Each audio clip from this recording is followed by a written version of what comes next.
Welcome back to another episode of the Tier1 podcast. I am your host, Brent Tucker, owner of FRCC. Go to FRCC.com.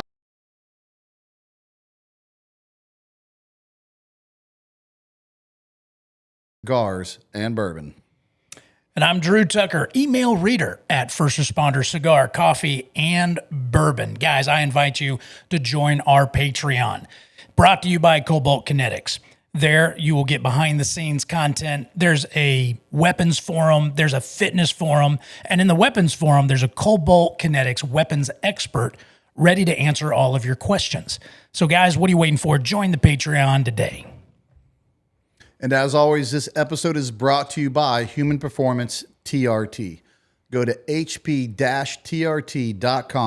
Use promo code Tier1 and get 20% off all your testosterone and peptide needs. You can go look at the last video that I put out just a few weeks ago in the middle of a 30-day challenge using all of our products, including Tasty Gain creatine.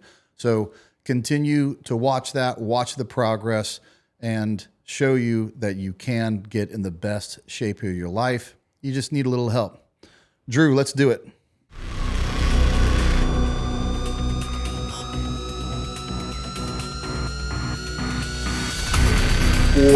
Special Forces ready. Welcome to the Tier 1 podcast.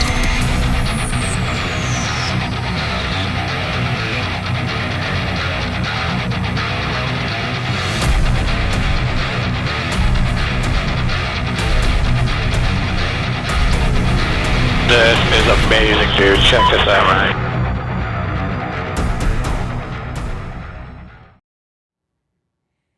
And with us today, we have Ryan Hendrickson, served in the Navy, Air Force, and the Army. Almost went for the whole cycle there. Ended his career of 23 years of service, with almost half of that in the Green Berets, with 7 Special Forces group, 8 combat tours. Currently does demining operations and humanitarian efforts in Ukraine. You've been in and out of there many times. And he's also an author of the book, Tip of the Spear. Welcome to the show, Ryan. Hey, I appreciate you guys having me on here. It's awesome. Man, love that you came out. I mean, we got a lot to talk about. Love that you also continued your service in places like Ukraine and the things you're doing there. I can't wait to get into that. But you got that capability and specialty from your military training. Yeah. So let's start there first. In fact, let's start before there. Okay.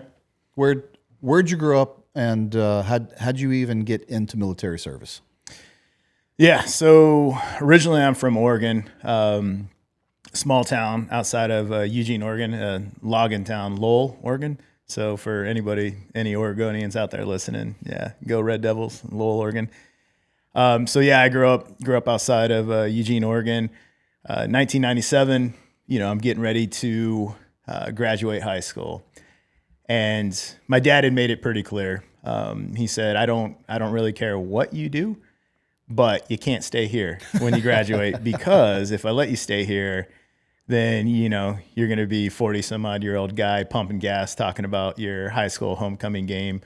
And you'll never leave this town. So you can't stay here. I highly recommend you join the military. My dad, he's a Vietnam vet, did 2 tours in Vietnam. Oh, wow. And yeah, he's just, highly recommend join the military. So as every high schooler does, we take the ASVAB. Right. And, well, I'll get more into the story, but to say the least, my scores were not eye-popping. We'll leave it at that. So now it's recruiter roulette. And in the 90s, mid-90s, I guess late 90s, 1997, right. The Air Force, this is downsizing of the military, the Clinton era and everything like that. And the Air Force was the first recruiter. They're like shuffling through the papers. They're like, woof. Yeah, you may need to go down the hall and talk to the Marine recruiter. You're not really Air Force material, but wow, thanks for stopping by, buddy. Yeah. Like, great. We're trying to aim higher. This aim high thing is, So, yeah, sorry. No, it's not going to work. And so the next recruiter was actually the Army recruiter. And my dad was really trying to push the Army because he was in the Army. And believe it or not, they didn't really need anybody. They needed, at that time, if I remember correctly, Patriot battery operators and stuff like that for the Patriot missile systems. Because at that time, you have Northern and Southern Watch going on in Iraq and everything. But even infantry, I think it was like a year-long wait. Wow. And so I was like, okay. And then the Marine recruiter. The Marine recruiter was like one of the angriest guys I've ever seen. He just, he had like that distinctive, hand in the shape of a knife that was inches from your face. And he proceeded to tell me in a very unkind manner that I don't have what it takes to be a Marine. And he doesn't think I have what it takes to be a Marine. So you shouldn't even try because I don't think you're tough enough. And I was like, okay, well, thank you for letting me know. You just saved me a ton of trouble. Like, you're probably a big teddy bear underneath all that muscle and, chewing tobacco that you're spitting in my face while you're, unpleasantly letting me know I don't have what it takes. So I was like, all right, cool. So the Navy recruiter. So the Navy recruiter was kind of like that guy that sits outside of a pawn shop, toothpick in his mouth, flipping a quarter. And he's waiting for you to go in the pawn shop to pawn something off because you really need the money. Right. And then you come out defeated because the pawn shop's like, no, that's a piece of junk. Yeah. And he's like, hey, I got something for you. Yeah. You want to travel the world, go to exotic ports, see exotic women. 18-year-old Ryan Hendrickson, like, yes. Yes, I do. He said, hey, have you ever seen Top Gun with Tom Cruise? Or Navy SEALs with Charlie Sheen? So yeah, he goes, that's the Navy. I was like, oh man, like where do I sign up? Yeah. Like I'm going to fly F-14 Tomcats and be a Navy SEAL as an E1. Yeah. I was like, this is amazing. Like best kept secret in the military. We got a salesman on our hands here. Didn't quite work out that way. Yeah. No. Both of those require a lot of training, but he's not wrong. He's not wrong. That is a part of the Navy with ASVAB scores a bit better than mine. Just not the part of the Navy he's going to offer you. Yeah. So, but I did exactly, what my dad was saying. He said, join the military, go see the world, get experience, grow up. You're 18 years old. He's like, you're a kid still. You don't know shit. Like join the military, get experience, grow up. Serve your country, give your country 4 years of your life, then come back and figure out what you want to do with your life. It's not bad advice. Yep. And so I joined the Navy, and I was a bosun's mate in the Navy, so basically a deckhand. And I did a Westpac, so Bremerton, Washington to the Persian Gulf, and a med cruise, Norfolk, Virginia to the Persian Gulf. So I circled the globe on a ship. And I saw the world like my dad said, and 2 ships commissioned in the 60s. It was rough going. 40 some odd year old Ryan Hendrickson could never do it again, but 18-year-old Ryan Hendrickson make it happen. I made it happen, and I did. I got the experiences that he said, and I experienced the world, and I got out of the state of Oregon and really broadened my horizons over those 4 years. And exactly what he wanted for me is what came out of my time in the Navy. And it was amazing. I know the special operations stories is what everyone wants to hear, and they'll get a dose of that. Mm-hmm. But at the end of the day, like I think everyday military life is still intriguing, and it's intriguing to me, I guess, as well, because I didn't get to experience that, so I have no idea what that is, especially with what you're talking about there. Mm-hmm. When you're a deckhand on the Navy, traveling the world, when you're underway, what is day-to-day life like? It's tough. I mean, for the Navy listeners out there, they'll know what a needle gun is, and primer and haze gray underway paint and just all the maintenance of a ship, because without bosun's mates, basically the grunt job of the Navy, well, I guess of the ship, of the fleet, the naval fleet, you're not operational. You have to have those grunts on board a ship. And I mean, you work hard. And so your days are long, and then you have, you have your watches or your different duty positions. So one could be like the helm where you're actually steering the ship, the lee helm where you're controlling that. You could be on port lookout, starboard lookout, aft lookout, just all this other stuff, which is all extremely important because it keeps, you're looking for obstacles that are out there, threats that are out there. And it's a very thankless job that a ship would not be able to operate without, and again, I'll just say the grunts of the fleet. And so, although, I mean, you get work like a dog, it is definitely one of the most necessary jobs, in my humble opinion. It's one of the most necessary jobs in the fleet is to have those grunts that are doing that job, maintaining the ship and everything like that. And so it was extremely important. Nothing sexy, but the ship's not moving without you. So, same standard of what most people would think about. You just have that little bunk, and that coffin rack. You get a little coffin ride, and that's what you sleep on. Are you hot bunking as well at this point? At least you got your own bunk. Yeah, you got your own bunk. You're stacked 3 high, and then about 3 foot separation, and then the next guys are stacked 3 high, and it's tight living. It is super tight living. So, but at least they feed you really good food in the chow hall there, right? The late 90s, not so much. Not so much. Ate a lot of chicken patties, rice, and green beans. But once we had a change in the administration, when George Bush Jr. took over as president, all of a sudden we're starting to get these meals that people are like, what is this? Really? Yeah. And so now there's an old saying, like, if you get steak and lobster while you're underway, something bad's you just got extended on the ship. Like your deployment just went from 9 months to 11 months in the Persian Gulf or something like that. And so everyone's like, great, I knew it. And then the next day it's like, where's all this food coming from? Why is this food so good? We're getting set up for something here. Yeah. Something doesn't feel right. It's just changing administration. Do you have a favorite port in that phase of your life with the Navy that you went to? And especially you grew up small town Oregon, and then you show up in this foreign port, and you're like, this is crazy. Easily. Australia. Really? Oh my gosh. Australia, the Aussies, I love them to death. It was just such a great experience, great people. We'll keep it PG, but young, single Ryan Hendrickson. Yeah. It was just a great time. I had so much fun. And even throughout my military career, working with the Aussies in Afghanistan as Green Beret and stuff like that, I just love the Aussies. They're just amazing. Now you got me thinking about it in a different sense. And I'm sure it varies from country to country.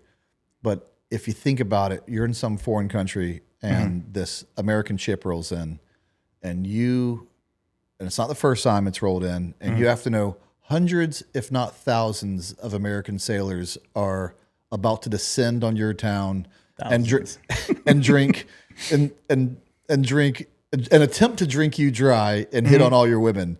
So is it? Do you ever get any negative pushback? Like, oh, here's the United States Navy coming again, or is it usually a pretty warm welcome? There were a few countries where you can kind of see these guys. But a lot of the ports that I hit, we went to Romania, and we were some of the first. Well, let me back up. I don't know if we were some of the first, but they're just out of communism. We have this partnership with the Romanians and helping build up their military, doing exercises in the Black Sea with their Navy and stuff like that. Another amazing place, but everyone was kind of like, who are you guys? Like, what are Americans doing in Romania? So it wasn't. Now, I've been to ports because my first ship was an amphib, so 2,500 Marines. And so Spain and those other countries, they're like, great. Yeah, get the police spun up, get everything right. Italy, same way. They're just like, oh man. Clear out some jail space. Yeah. But a lot of the ports reminded me of present day what Scotland is doing in Boston right now during the World Cup. So all these Scottish fans are down here, amazing people. But Boston, they're like, we don't have enough beer in the state of Massachusetts for what these guys are drinking. They're like, oh man, we're having to do emergency orders and stuff like that. Yeah. And the first thing that popped in my head, I was like, that must have been what it's That like was for a us. ship to pull into a port. Yeah. Yeah.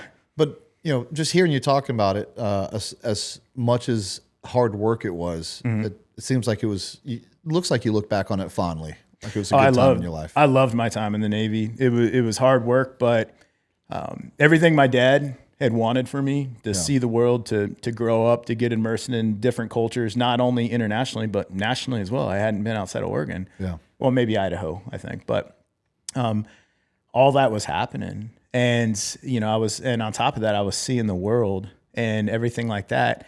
And so, no, I look back on my time in the Navy and it was amazing. I couldn't go back and do it again right now, but it was absolutely amazing. And, my job as a bosun's mate, I have no complaints. I love that you told that part of the story because, we still have a lot of young men that are listening to this and they may be fans of special operations, but they may think to themselves like, hey, at the end of the day, I don't know if that's me.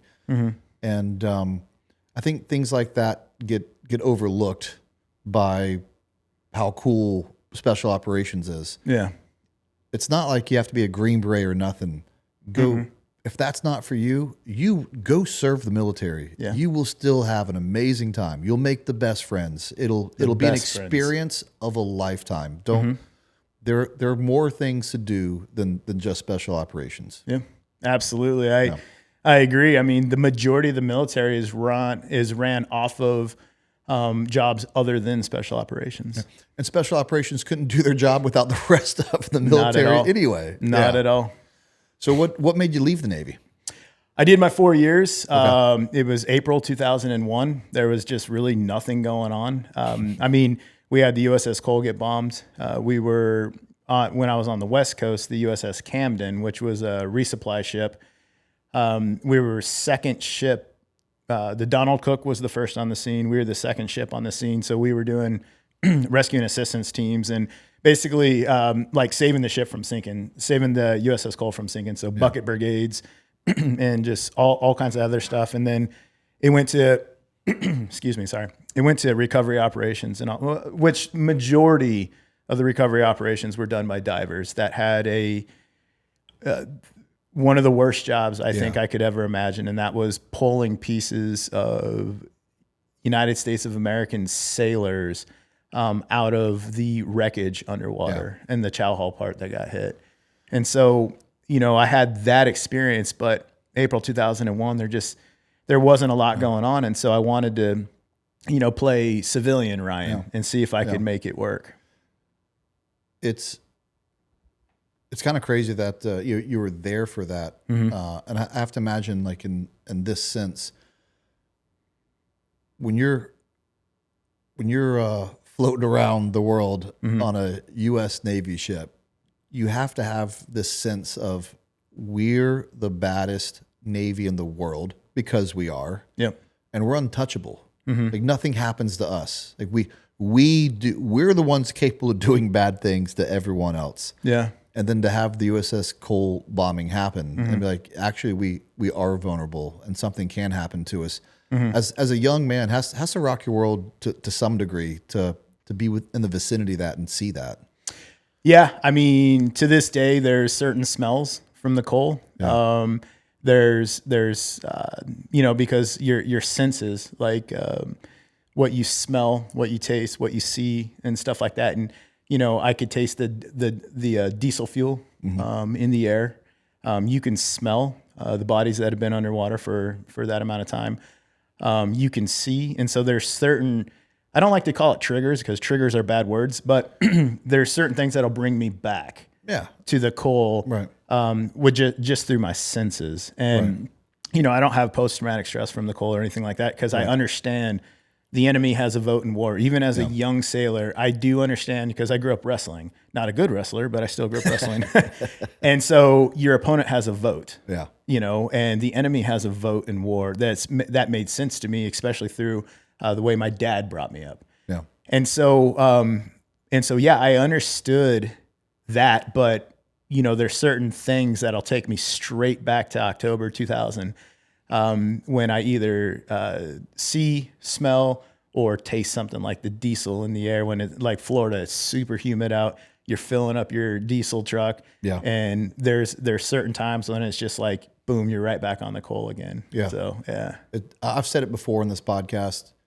I don't think, and I'll use that word trigger, but it triggers a memory. Yeah. Nothing triggers a memory as powerful as a certain smell. Yeah. I can smell random garbage in a street, in some city, and I can just close my eyes and I know exactly where I was doing a walk-in in Iraq to Target or somewhere in Afghanistan or somewhere, and I'm like, I've smelt that exact type of trash before. And and I agree. Smell's the biggest one. yeah. And I do. And I close my eyes for a second. I let it take me back there for a second, and I go, "That's cool." Yeah, and I move on with my day. Yeah, but yeah. Nothing triggers something as strong of a memory as smell does. So it's funny you bring that up. I agree completely. Yeah. So I don't want to diminish like what happened there. I mean, we had 17 heroes, 17 United States sailors that were killed on the Cole. October 12th. Our ship was on the scene October 13th. And so I'm not diminishing it. It just, by the time April 2001 came around, there just wasn't a lot going on in the world. Yeah. And so I'd served my country, and now I want to see, what else is out there. What can I do? So, I jumped around civilian jobs for a little bit. Here at the Tier 1 podcast, we're excited to have Tasty Gains as a sponsor, a company with values that aligns with ours. I take their products every day, 3 times a day. And if it wasn't a product that I didn't take personally and believe in, and a company with integrity, then they wouldn't be sponsors on this show. Creatine helps the body produce more ATP, which is an energy molecule that your entire body runs on. It helps improve your physical and mental performance in all aspects of life. Let's be honest, creatine powder sucks to take every day. With the creatine gummies, you can take them with you anywhere, and they taste great. Every batch is third-party tested, so you know you're getting exactly what you pay for. Go to tastygains.com and enter the promo code Tier1, that's TIER, the number 1, and get 20% off your order. I got married at a very, very young age, and then 9/11 happens, and I'm watching it unfold. I remember as the towers were being struck, I was driving by Fort Lewis, and they had I-5 shut down completely, the entire base, and I'd never seen anything like that before. So it was not a training exercise because you won't shut down I-5. It was very strange. I get home, and my ex-wife, she's like, "Hey, you need to turn on the TV now." And so I turn on TV, and I'm just watching everything unfold. Well, correction, I'm watching reruns of the aftermath, that morning. yeah. Yep, the aftermath. And so it was like, oh no. So this just happened. The world, United States and the world is changed forever. Yeah. Now, I didn't know what was going to be the response to this. I didn't know if we were going to, shoot a whole bunch of tomahawks into a country and say, don't ever do that again, or what, because we've done that before. Right. If we remember certain bombings in Africa and Marine barracks and stuff like that. Yeah. And I didn't know what our response was going to be. So I wasn't running to the recruiting office. And so it was about 2002 that my wife and I was like, hey, I want to get back in the military. I got to do something. And so December 2002, we talked back and forth. She was getting out of the Army. She had done her time in the Army. And she'd made it pretty clear she didn't want to be a Army spouse. So I was like, okay, yeah, fair enough. So we agreed upon the Air Force. And I had to retake the ASVAB. But do better the second time? I did. When I was growing up and, well, I can't say growing up, but I was a little bit more mature. Older. Yeah. Did better on the ASVAB. And so I joined the Air Force, and the job I did in the Air Force was I was an ammo troop, which basically what an ammo troop does is you deliver bombs to the flight line they get loaded up on aircraft, and the aircraft goes out and they do great things for God and country. And it was a very satisfying job because I was deployed once to Qatar in response to the full-scale invasion of Iraq. Okay.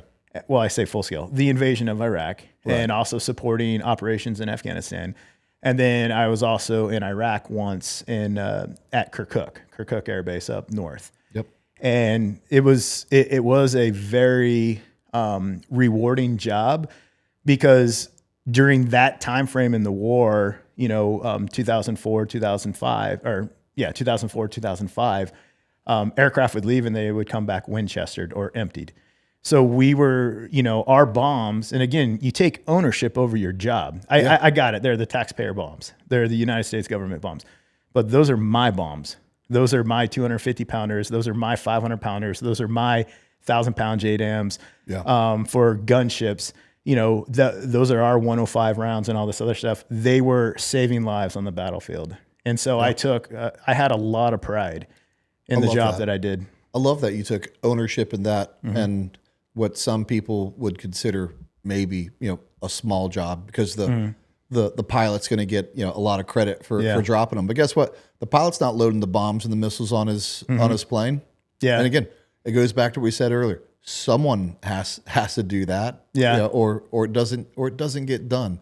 Yeah. So join the military, do something. It does matter. And that is cool, especially in that time frame when this bomb I'm attaching, to this aircraft. When it comes back and it's not on there, bad people just paid the price. Yep.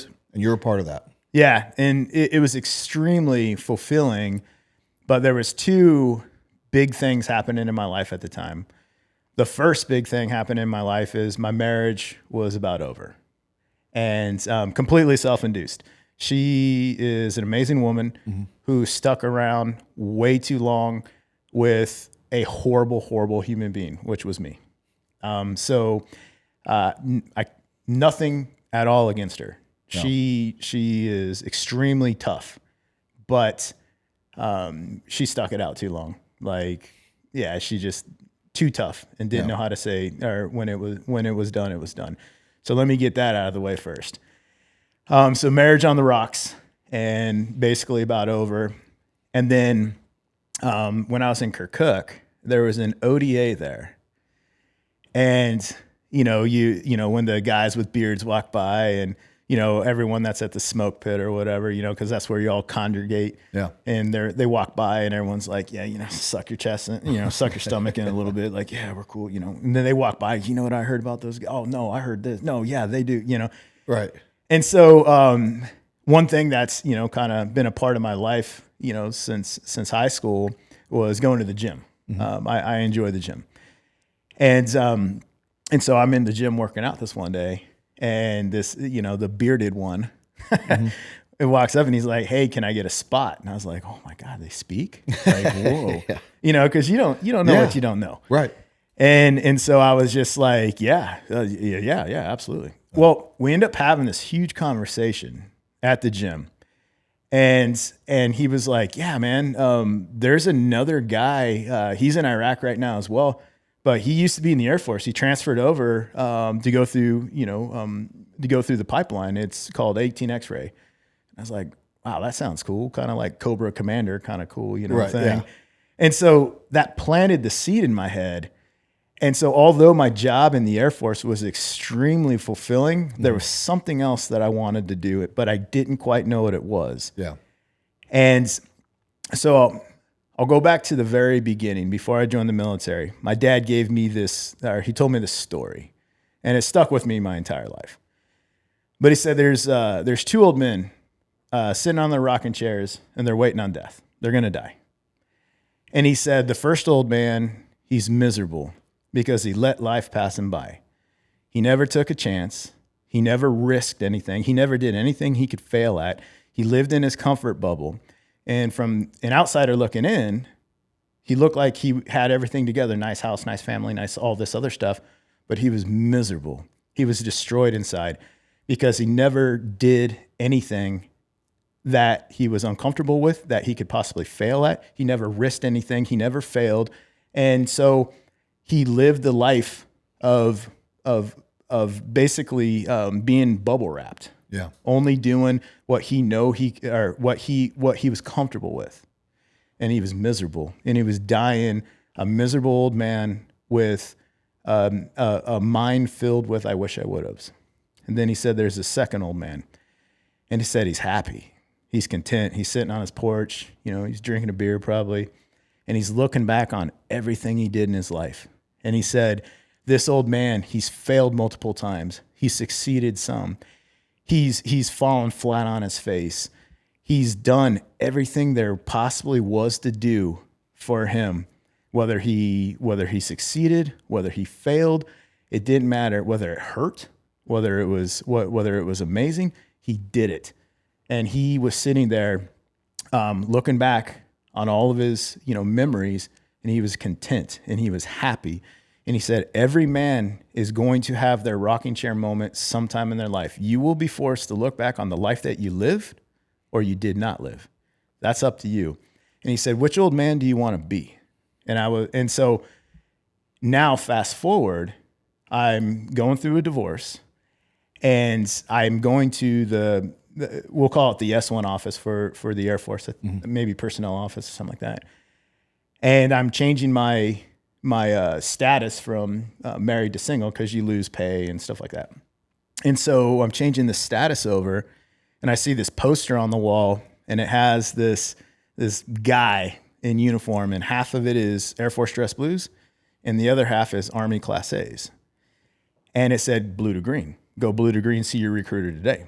And I was like, I wonder what that is. And so I went and I talked to the personnel office. They're like, yeah. If you're in an overmanned career field in the Air Force, you can transfer directly over to the Army. It's like, really? And they're like, yeah, what's your job? I told them, and they're like, yeah, it's an overmanned career field. You can transfer over to the Army. So they set me up with a recruiter, and I started going through, the recruiter, and he's like, well, what do you want to do? I said, I don't know. He said, you can transfer over directly as an ammo troop in the Army because we have the equivalent of that. Okay. He's like, but there's also a lot of other jobs. You have infantry, you have all these things, 18 X-ray that he brushed over really quickly. And I was like, whoa. Back to Iraq. I was like, 18 X-ray, what's that? He goes, well, it's a special forces contract. You basically, you come in, for special forces. And if you don't make it, then you go into infantry. And so my mind, I wanted to go into infantry. And I was like, so if you don't make it, you go into infantry. It's like, So I sit on it for, about a week where I'm just like, what do I want to do? This is just bothering me. I said, I have no credentials to go into special forces. Yeah, I grew up as a country boy, but I was a bosun's mate in the Navy. And I was a ammo troop in the Air Force. And special forces, what I heard, it's all like Rangers and all these guys that, deserve to be there. I was like, there's no way. So I start to talk myself out of it before I even started, self-doubt and all this other stuff. And then that conversation came up that I had with my dad. And I knew that when I get to my time that I'm sitting on my rocking chair, looking back on what I did and did not do and the chances I took and did not take, I knew I would regret not trying. And worst case scenario in my mind was like, when I fail, I'm going to go to infantry anyways. Hopefully I can get Fort Lewis. And then, at least I tried. Right. But, I'm going through not a nasty divorce. It was nasty because of me. And I didn't make it nasty on her. I was beating myself up for the man that I was, for the stuff that I put her through. And so my mind, I was like, I need to dive into something that takes me over completely. No time to think, no time to dwell, no time to have a pity party, all this stuff. I need to dive into something. And so what I'm understanding with this X-ray course is I'm going to go through infantry basic, AIT, jump school, and then pre-selection, selection, and if you get selected, the Q course. And I was like, it's over with the infantry and jump and all that. It's about a 2-year process. And I was like, yeah, I'm not going to be that old man, and I'm going to give it everything I have. And I'm probably not going to make it because I'm not qualified, but I will know that I gave it everything I had. I had nothing left, and I will be happy with that because not everybody can be in special forces, or else everybody would be. Exactly. That's just a fact. Yeah. And so It wouldn't be special. yeah. And so I did. I signed up for the 18 X-ray program, and it was within a week I was at MEPS, and from MEPS I was on my way to the Warrior Transition Course in New Mexico, and then to Fort Benning, and I started my process. And So now, did you have to go all the way through basic training from day one, or did you get inserted right into, was it AIT? OSUT or AIT for the infantry part? There's a funny thing that happened there. So when, they're yelling at everybody to get off the bus and line up and all this other stuff like that, I had played the game before, and I'm telling the different recruits that are just freaking out, bag dumping here, and they're grabbing all their shit that they can. I was like, hey guys, it's going to be fine. Just calm down. We're good. And so I'm following what all of the basic recruits are doing. Didn't realize, or maybe brushed over, that there's a place where prior service guys go. And so I get going through infantry basic, and the drill sergeant comes up to me and he's like, bro, you're Ryan Hendrickson. He's like, dude, what are you doing here? And I was like, yeah, I'm going through basic training. Yeah. He's like, no. You're supposed to be in hold right now waiting on AIT, Advanced Infantry Training. And I was like, yeah, but I don't want to do that. I really want to, I need this. I really want to go through this. I don't want to get into why I need it, but I really need this. I need just to left, right, left, turn food into shit and train. I don't need anything else. And so they had cleared out like this storage closet where they put my cot. Okay. And so I stayed in there, and it was this drill sergeant's. It was the best thing that ever happened to this drill sergeant, because after about the first week, he was going home at night, and I was watching everybody. Yeah. Yeah. That's awesome. And then AIT, and the only school that I hated with every fiber of my being, that I was like, this is not for me, was airborne school. I did not know I was that scared of heights. I had no idea. Really? Zero idea. Like puking scared of heights. That's a tough time to find out. Yes, it is very tough. And I was like, this is not for me. I hate all of this. Physically, no, easy. But I was like, you want me to do what? I was like, why would I jump out of this? Land, and I'll get off the plane just fine, and we can do whatever we need to do. Right. Seems pretty efficient. And that was the one time that I was like, I don't know if I'm cut out for this, because they were like, Special Forces jumps all the time. And I was like, I hate jumping. Even on an ODA, they would, I had this, they were like, oh, there's Bambi in his knees again, because I was just, I couldn't help it. There was something that height that, you want. Now, heights, when I can grab onto something and you're not asking me to jump from that, I can do that. Right. I don't enjoy looking down because I get the wobbles and stuff like that, but I can do that. But you're telling me that you want me to jump out of this? Not to mention I'm 210 pounds. And so, you're literally throwing a sack of potatoes on the ground. Yeah. And I mean, PLF it works. I can tell you, because I've eaten shit. I've burned in multiple times. They're like, turn into the wind. I'm like, closing eyes and just burning in. And they're like, how are you alive? And I was like, I don't know. And they're like, pack your ruck and get back to the. Yeah. But I hated it. I didn't hate it to that degree. That's another level. But I was never comfortable with static line jumping either. And I had some Bambi legs my very first jump in airborne school, and a little less on my second, a little less on my third. But I don't know if I ever had a comfortable static line jump. And I'm a jump master. Yeah. It's insane because they're like, you need this to make rank. And I was like, I hate this. But you're not going to like the way I phrase this because you're a humble man, but that's what courage is. Courage is doing something that you want to do. Like there's nothing about that. It's doing something that you're deathly afraid to do, that you don't want to do, but you do it anyway. And it doesn't matter. And that goes into combat too. I worked with some wild men that, was it courageous what they did?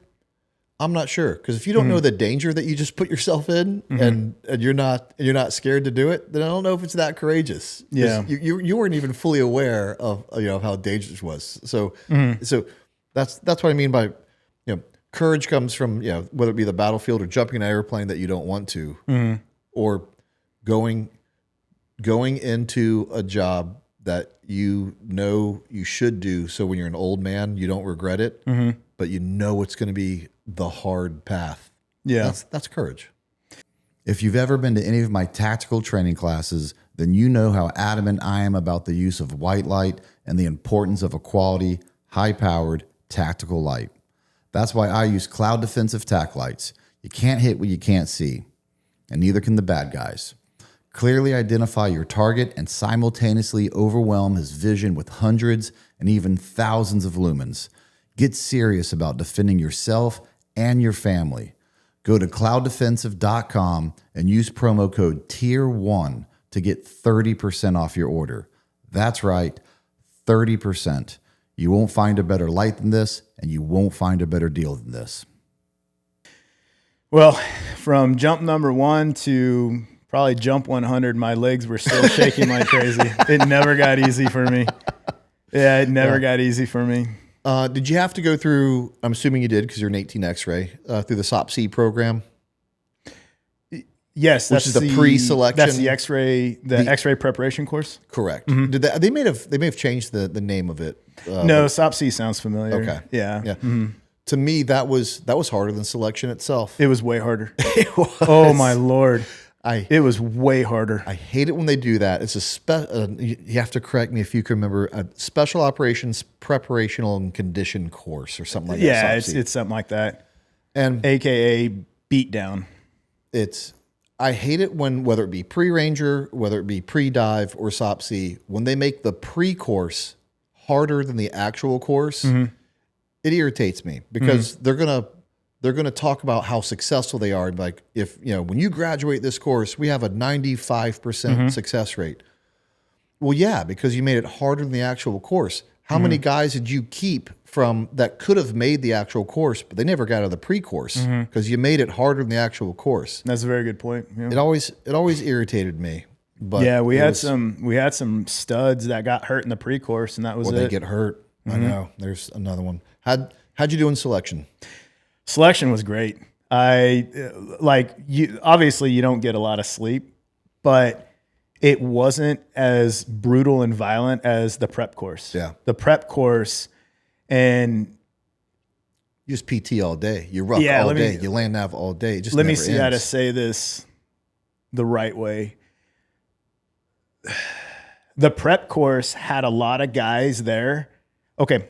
The prep course had a lot of Green Berets as instructors that would much rather have been in Afghanistan with their ODAs. Right. I'll put it to you that way. Yeah. And they were all translates. They were already battle hardened, Yeah. and they did not want any weakness coming to the regiment at all. And they were going to beat you or hurt you to make sure if the people that were left standing, because we are the masters of unconventional warfare. There's great shooters all over the world. There's there's great guys at CQB, anti-terror, all this stuff like that. But in my opinion, Special Forces Green Berets are the best at unconventional warfare. Train, advise, assist, force, multiply. When I went through, it was who can carry hundreds of pounds on their back without breaking for long distances and just get the crap beat out of them and keep coming back and asking for more. And I was like, this is okay. Yeah. Yeah. This is going to sound like a backhanded compliment, but it's not. But I'm not completely surprised that you had a fun time at selection, because I did. You look like you were made for rucking. Yeah, like not running. Not no. That's why I preface it, because when you tell someone they're good at rucking, it's kind of assumed that they're probably not very good at running. It's some people do it, but it's not always easy to be good at both. No. But if you can ruck, you can go far in special operations. Yep, I was always getting extra attention on the runs after the runs would finish. For some reason, I think they felt my upper body needed to be built up more through hundreds of push-ups for being so slow. Rucks? No, I could be back. I could be back drinking Gatorade, eating a banana while everyone's still coming in. So yeah, I could ruck, but running, no. I got a lot of extra attention during runs. What MOS did they give you in the 18 series? What 18 Charlie. 18 Charlie. And for the people, tell them what 18 Charlie is. So this is an engineer, and let me tell you the Army recruiting poster example of the 18 Charlie or Special Forces engineer. Demolitions. All you do is blow stuff up, and it's great, and it's loud, and it's awesome. Except for they don't tell you about stateside 18 Charlie. They didn't tell you about hand receipts, do they? Where you are a master of inventories. And everything on that ODA falls on your head because the captain is the OD or the team leader. Yeah. He's like, hey, all right, inventory time. And for some reason, we love inventory stateside. There's an inventory to prepare for an inventory to prepare for an inventory. Oh, man. Yeah. So that's not on a poster. It's so ironic because the 18 Charlie is a cool job. It really is. It is. You know, on the engineering aspect of it, the reverse engineering aspect of it with blowing things up, you do some cool stuff. Yeah. But man, they don't tell you about the hand receipt side of it. And you're everything an ODA owns, the officer may be signed for, but you're responsible for it. Absolutely. Through hand receipts. Yep. And when an ODA loads out to go to a country, that's yeah. a process. And when you're coming back, that's a process, and it falls on the 18 Charlie. You become a master at palletizing. Yep. You become an absolute master at it because there is an art to the pallet nets. Yeah. People don't realize it. Like those cargo nets, there's an art to it. Yeah. And once you become a master of it, like everybody, like, hey man, can you come over here and help me out? Here, this is strange. I don't know how we just got this bottle, of Red Label, here you go, man. Can you come help us out with these nets? Coming in and leaving, it always revolved around the cargo nets for some reason. And then, your ISU 90s and all that. So. Did you recycle anything in the Q course? No. Good. I did not. The Q course for me, so again, I was at a point in my life where I needed something to completely bury myself into, to get my mind off of everything else. And so for me, the Q course, it was physically hard and it was mentally hard, but it was easy for me. And the reason why I say that is this. So although physically it was extremely tough, there was times when I was like, there is no way the human body can carry this amount of weight. There's a bunch of special operation programs in the U.S., but I think Special Forces really revolves around a ton of weight on your back and carrying heavy shit over long distances. But for me, the reason why it was simple is because the instructors, SUT, like this is how you put in a L-shaped ambush. Okay, cool. This is how you do a raid. This is how you do this. This is how, you land nav. This is, all this stuff. That was my first time. So I didn't have any bad habits that I had to undo and relearn the way they wanted me to do it. Right, exactly. And so for me, just being this sponge, it was like, okay, well, if this is how you say we do it, this is how I do it. And so, did I fail evolutions and then pass on the second time? Yes, I had a few of those. But for me, it was relatively simple because it was like, all right, well, you're telling me this is how you do it, so this is how I'm going to do it. And that's what it's about. And then once you start to get into that gray area, can you think outside the box? Team weekend selection, stuff like that. Can you think outside the box? Can you adapt and overcome and still accomplish the mission? With this little bit of stuff, you got a telephone pole, some ratchet straps. You know what I'm saying? Oh yeah. Can you do it? Well, my dad had been raising me that exact way my entire life. He's like, figure it out. This is all you have. Figure out how to make it work. And so, that creative side of your brain really gets worked when you're forced to do that from a child all the way up. And so I really enjoyed that part. And I enjoyed the fact that it was like, oh, you're asking me how I want to do it? Okay. Yeah. Well, this is what I would do. They're like, Right. Well, then prove it. Yeah. Okay, yeah, I'll prove it. Now all of a sudden it's not you're taking direct orders. It was like, how would you accomplish this evolution? Well, I would do X, Y, and Z. Prove it. Okay. All right. You have this amount of time to go an undetermined amount of distance, and you have to move this cargo or whatever it is, over to here. The down pilots, 500-pound sandbags, stuff like that. And for me, I loved it because you were letting me be creative and to come up with what I thought would work or wouldn't work. And it wasn't, because my brain was like, well, they asked me what I would do. So I don't need to go by what I think they want me to do. I'm just going to go by what I would do. And the stuff that we've learned so far, knots or whatever it is. And then I'm going to make it happen because they literally just asked me that. Don't think into it too much, guys.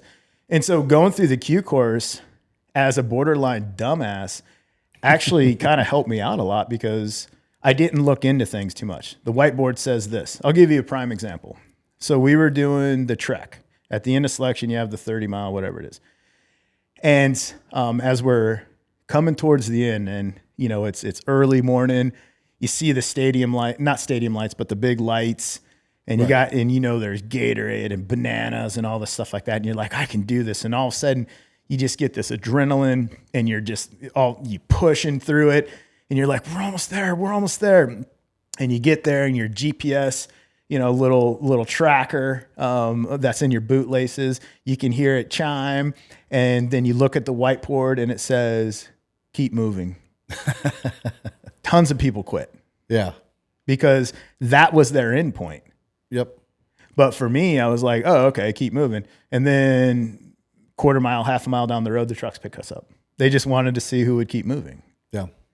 And so for me, again, it was pretty simple because I didn't think through things too much. It was just like, well, yeah, this is what you asked, and you asked me how I would do it, so this is how I did it. Or the whiteboard said this, so that's what I did. You said bring only these items, and I couldn't believe how guys would get caught up on, well, yeah, but obviously you would want to bring this too because this will help with this, this, and this. I mean, you would bring this too, and I was like, no, it literally says these 5 items. Only Don't bring overcomplicate these. it. Don't overcomplicate it. Yeah, so I would just bring these 5 items, and that's the thing is guys would overcomplicate it when in selection they weren't looking for that. Right. You can overcomplicate things later on. Right now, we want to know: can you work in this environment? Right. Can you do what you're told? Can you, can you adapt to situations? Are you trainable? And are you mentally tough? And in this job, can you operate in the unknown? Mm-hmm. Yeah, it's powerful. There's people who just have to have an answer to everything before they're comfortable enough to move on. Mm-hmm. And sometimes you got what you got. You make the best decisions you have with the information you have, and you'll figure out the rest later. Yeah, because how many missions in Afghanistan don't go the way that you had practiced, or that you had, you done your con op, you're doing all your rehearsals. It's going to go down like this, and then all of a sudden the mission is completely, either you're dropped somewhere where you weren't supposed to be dropped due to the threat in the area, or now all of a sudden, well, okay, satellite imagery didn't pick up this, this, and this. Now we got to, adapt to this and overcome. And I mean, it was great to see who can adapt to those environments when it matters. The 18 Charlie on my first team told me, I'll just never forget. He goes, Brent, you know what a plan is? And I just graduated the Q course. And he was a senior 18 Charlie. Mm-hmm. So I was looking to impress him by giving him like the textbook answer of a plan. Mm-hmm. So I'm thinking of it. And he goes, it's just a list of things that aren't going to happen when you hit the ground. Yep. And it's that little saying was just couldn't have been any more truer. Oh yeah. The longer I spent in special operations. Yeah. So you ended up going to 7th group, right? Mm-hmm. I did. So each group has an area of responsibility. And what is 7th group's? So ours is South Central America. Okay. Supposedly, I spent more time in Afghanistan than South Central America, but. And at the time, we're really, for the most part of the war, 3rd and 7th rotated in and out of Afghanistan. Of course, a lot of other groups went in there as well, but primarily 3rd and 7th pretty much owned Afghanistan. 5th and 10th went in and out of Iraq. Yep. So it's no surprise you got a lot of time in Afghanistan. A lot of time. Eight combat tours. Yes. In Afghanistan. What was your first tour like? Because you've been in the military for a little bit. Yeah. It's not like you were an 18 or X-ray, but not right off the street. So you'd spent some time in the military. You wanted to do something more, and after all this time, here you are in Afghanistan on an ODA. Yep. And you get that opportunity. What was that like for you? So when I first walked across the street at Bragg to 7th Group, because at that time 7th Group was still at Bragg. Yep. Before the BRAC movement. To Eglin for the listeners. And so walking across the street, and I'm checking in, and the company, I went to Alpha Company 2nd Battalion, and the company had just got back from Afghanistan. And so I'm like, oh, okay. I don't know what all this entails, but I'm assuming guys are going to be, taking some leave, some, R&R and all this other stuff. And then within a couple weeks, we get the order that our company's heading back to Afghanistan because of the surge. This is Obama administration, and we're doing a surge in Afghanistan. And for a lot of listeners, basically, 2010 is when we decided, like, okay, we're going to do a major assault on Afghanistan with U.S. ground forces. We're going to surge everybody in here to try and push the Taliban out through kinetic means. And also continuing to do VSO, or village stability operations, but that's more of the special operations world there. So I'm on an ODA that just got back from Afghanistan. We just got the warno. We're going back to Afghanistan. And they're, all professional, but they're like, are you kidding me? I just literally got home. Right. And now we're getting the warno. So, we start the workups and everything like that. You go to pre-mission training, and I'm loving it. I'm like, wow, this is cool guy stuff, Yeah. And they're like, all right, relax grooming standards. Like, whoa. Yeah. I'm Mind's now the blown. bearded guy in the gym. Yeah, mind's blown. And, I'm just like, I feel, until you get to the team room and they're just like, shut up, new guy, and you're like, oh, crap. But Was Kyle Morgan on the team when you got there? Kyle Morgan was on the team when I got there. Was he? Yeah, he's a stud. He actually, we had a conversation when I first got there, and this is many TBIs ago for him. But we had a conversation when I first got there, because the team was, it was a dive team. And no, I am not a diver. But it was a dive team, and they were beefing up the team for this Afghanistan deployment. Okay. And so Kyle was there, and new guys were treated as new guys should be, Yeah. People can take that for what it's worth. But, I also came in the military in the 90s, where things that would happen then, they now consider hazing now, but it was just part of the culture in the military. But the team was, pretty, what's the word I'm looking for? Very just distant of the new guys, because in that period of time, you haven't proven yourself in combat. Right. And so we don't know who you are. Yeah. Like, are you a liability? Are you good? Oh, great. You can shoot on the range. Like, okay. That means nothing when somebody's shooting back at you. Right. And so you're just kind of in your own little world where, you're told, hey, ears open, eyes open, mouth shut. You need to take all this in, and because this is a fire hose, it could have been a garden hose, but we're heading back to Afghanistan. So here you go, full blast fire hose. And Kyle came up to me one day because I was stressing over a inventory.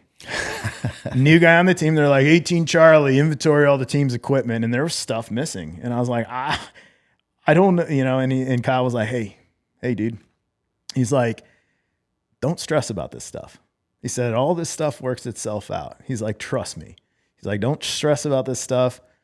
He's like, I'm glad you're here. Welcome to the team, but don't stress. And so, yeah, that was my first interaction with Kyle, because he was going through multiple different courses where, what's the sniper course called? The SOTIC? The long range interdiction or something like that? SOTIC. Yeah, Special SOTIC. Operations Target Interdiction Course, which is now SIFSIC, Special Forces sniper course, but it used to be called SODIC. Yeah, that's what I was. Yeah, the CIFSIC or SODIC. So he was going through SODIC at the time, or getting ready for SODIC. He had a whole bunch of stuff going on, and then after that, he had gone to West Virginia to do some stuff there, which led to his next career. But that's neither here nor there. But yeah, Kyle, and so he was 18 Echo on the team. He's just kind of one of those guys that like he could do everything. Nothing was hard for him, and nothing was there was just no like panic.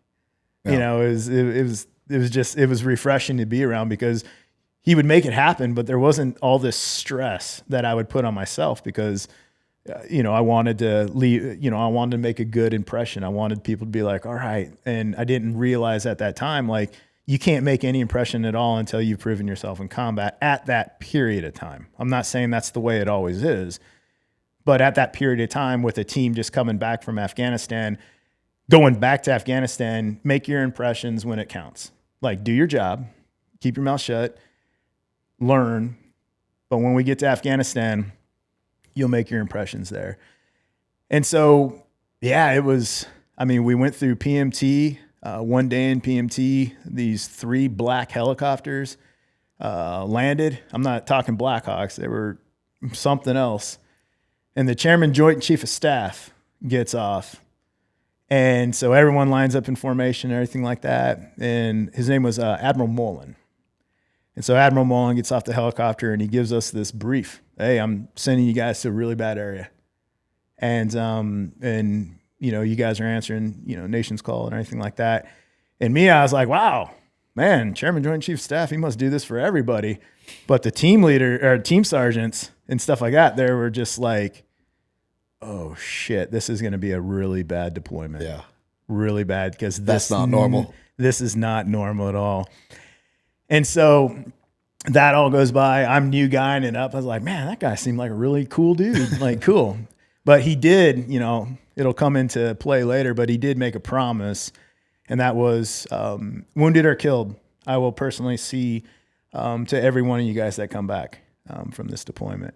And that'll get into, a couple minutes from now, my injury. But finish up pre-mission training. And, now we're on the bird, C-17s, and we're heading to Germany, I want to say first, and then making our way over to Bagram, then Kandahar. And then from Kandahar, we do tactical ground. We drove. Right. We drove to our fire base, which was Firebase Tice in Aruzgan province. Okay. And from Firebase Tice, we were going to be operating along the Chutu River Valley, along the Helmand River, which basically separated Helmand province and Aruzgan province. And it was all for this big mission. We were building up for this big mission of a valley clearance because the reports that were coming in was 2,000 to 2,500 Taliban fighters were using the valley in order to transfer men, weapons, and equipment, more importantly, explosives to conduct attacks into Kandahar, the city Kandahar. And so our first mission was taking over for a third group team. We were at this combat outpost or this COP, and it overwatched our part of the valley, Helmand River and everything like that. Yep. And up the river from us, I don't know how many kilometers, maybe 10, 15, 20 kilometers, something like that, was Firebase Cobra, if people remember old Firebase Cobra. I sure do. And so what this whole thing was about was not only were we keeping overwatch of the valley and watching enemy movement, but we were also training up a militia force, the whole village stability operations aspect, train, advise, assist, force, multiply. And so while we're doing all of this over the 3 months before the September kickoff of the mission, we're in constant firefights, which is normal for that time because there hadn't been a lot of American presence in this valley. But in this valley, there were still burnt out like BTRs and stuff like that from when the Russians were there. They got their asses handed to them in the valley. And so there were still skeletons and remnants of the Russians in this same valley. And now, we're here as an ODA with our militia force, training them up and getting everything ready to go for this big mission, which eventually ended up kicking off September 11th, 2010. Really? Yeah. Yeah. Man, that is a bad place to be. And those remnants of the Russians seems like a bad foreshadowing of things to come. It's got to play in your mind a little bit. Mm-hmm. How'd that end up going for you guys? So we kick off the mission September 11th, 2010. And first part of the mission was getting men, weapons, and equipment across the Helmand River, which again, it's a mission on itself. Yeah, 18 Charlies is like, you guys trained for this in the Q course, so make it happen. I was like, okay. What did I have? It was a dive team. So I had Zodiacs, and I had a whole bunch of styrofoam blocks and wood. So I just built ramps for the four-wheelers and everything like that, and everything got across. No issues at all. No four-wheelers at the bottom of the helmet. I was like, man, that's great. Then we get across the river, and now we're waiting on the green light to start our infill into our first target, our first objective, which was a village called Seapest. Yep, Seapest. And so this village, we had been fighting these guys for months. And we were like, yep, this place is definitely littered with Taliban fighters. And as we were moving closer to this village, and we were going to take down the first set of compounds, get a foot in the door before the sun came up, because we also knew that the Taliban had Dishkas up on the ridge lines and stuff like that. Okay. But thankfully, no night vision. In this area, the Taliban didn't have night vision. And so we need to get inside, get our command and control set up. We can bring the command team and our Overwatch team across the river once we get these compounds secured. And then we'll continue moving upriver to meet up with the commandos that were going to infill center, and then the ODAs that were coming down from Firebase Cobra. And basically it was to squeeze the Taliban into the mountains, and then we would find, fix, and kill them with their air support. So this is a large operation. Huge. By the way, this is unusual to have this many ODAs, this many different elements pushing. So that just shows the size of this operation. Yeah, it was a company size operation, which was huge. Yeah, and we knew there was a lot of Taliban in the area because we had been in, if not multiple times a day, firefights every other day or whatnot. And usually it was kind of clockwork. They would hit Cobra, and then we're like, all right, give them a few hours, they'll be here. And then they'd hit us, and we had our compound. It was called the Alamo, and I was like, I think that didn't work out well for the Texans. I was like, oh well, the Alamo sounds good. Yeah. And so, it's now it's September 12th. We get the green light. It's like 2 a.m. I think, September 12th. We get the green light to start to move on the first set of compounds, and we have our militiamen with us, and we are separated into groups. And so my group, there was 2 Americans and about 10, 12 Afghans. Kyle had a group. Some other guys had a group that they were clearing this World War I style trench system that the Taliban had set up with bunker systems and all this other stuff in there.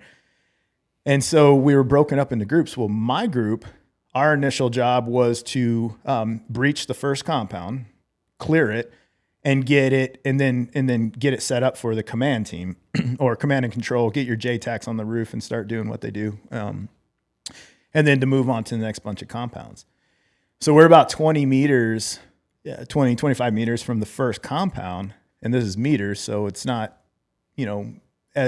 people are like, oh, 25 feet, that's really close. No, this is meters. So we stopped and we're like, okay, this is the part of the operation where the Afghans, Afghan militiamen, a lot of them from this village, they're going to go ahead and they're going to start to do the clearance of the first compound. And then we follow in trail, Afghan-led mission.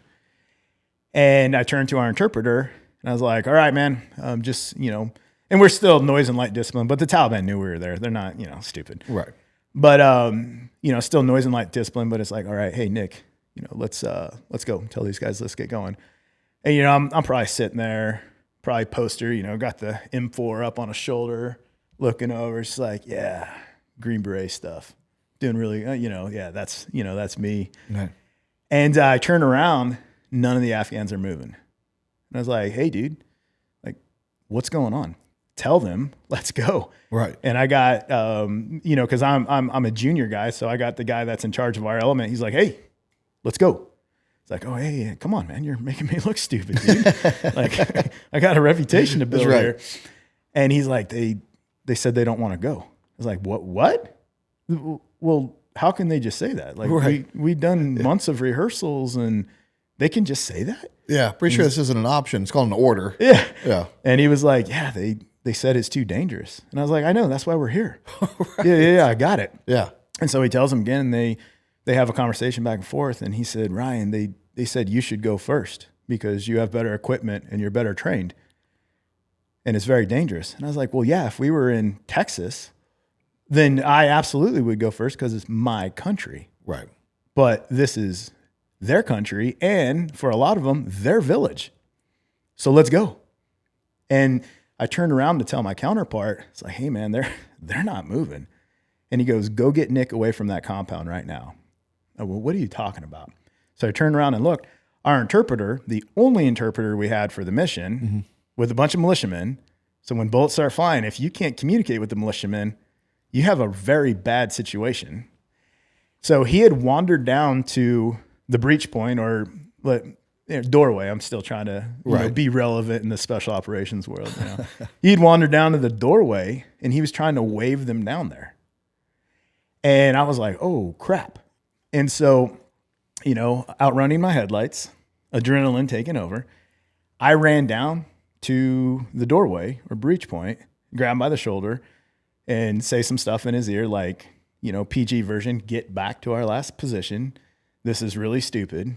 Yeah. And something that you learn from, just basic CQB, basic anything is you never turn your back to the unknown. And so beyond that breach point is a courtyard. And what's in that courtyard, nobody knows what's in there. Right. And you can't see. And so I'm not going to lock it down by sticking my barrel through the door because someone can just have a heyday with what you got and then come in with a pistol and you're done. So I'm locking down that doorway or that breach point as he's moving back. And then I'm going to move back and we're going to regroup and we're going to figure this out again.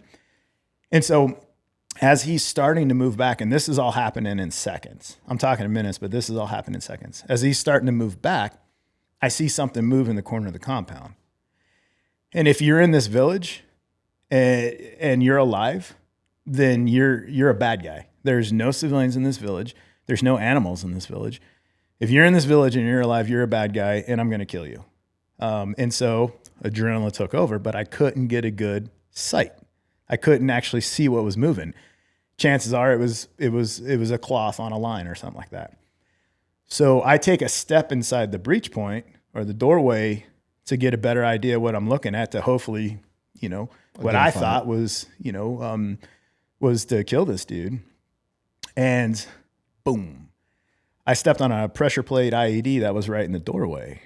And so after I stepped on it, I don't remember, like Kyle will tell the version he heard this huge thud. I don't remember flying through the air and hitting the ground. I just remember I looked up and I wasn't near the doorway anymore. And I looked up and I couldn't move. But I didn't know why, because it didn't hurt at the time. And it wasn't like what I imagined. And, you see, you're there when other Afghans step on IEDs. So they're screaming automatically and stuff like that, which I'm not downplaying that. It hurts. It really hurts. But it didn't hurt. And I was like, what is going on? And I can't breathe because of the ammonia and the HME and then all the dust from that blast. So I can't breathe. I'm hyperventilating. And I distinctly remember thinking, I was like, you like calm down, like you like slow your breath. It was like, all right.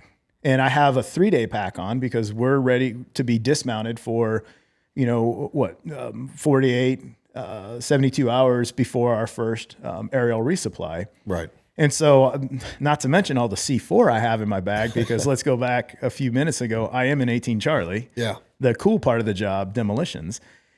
And man, if that would have went, I would have been the first torso on the moon without a spaceship. That would have been legit. But I can't move. And I was like, what is going on? So once I get my breathing under control, and again, I'm talking in minutes, but these are seconds. Once I get my breathing under control, I start to, I look down, and now it's 3 something in the morning. It's coming on 4. And so you're at that time when you're like, do I need nods? Do I not need nods? And so as I'm looking down at my leg and the dust is cleared a little bit, I see my boot is pointed at a 90-degree angle to my leg. And I'm like, why? Now let's go back to the ASFAB. There's probably a good reason why I scored low on the ASFAB. Because I'm sitting there looking at my leg and I was like, what is going on here? That doesn't look right.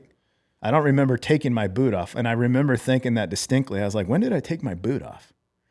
So, me, I need to see more. So I reach behind my knee and I lift my leg up and my boot flops over and the heel of my boot hits my hamstring. And sticking out of my pant leg was these 2 glowing white objects. I was like, what? What is that? Yeah, not so high ASFAB score. Yeah.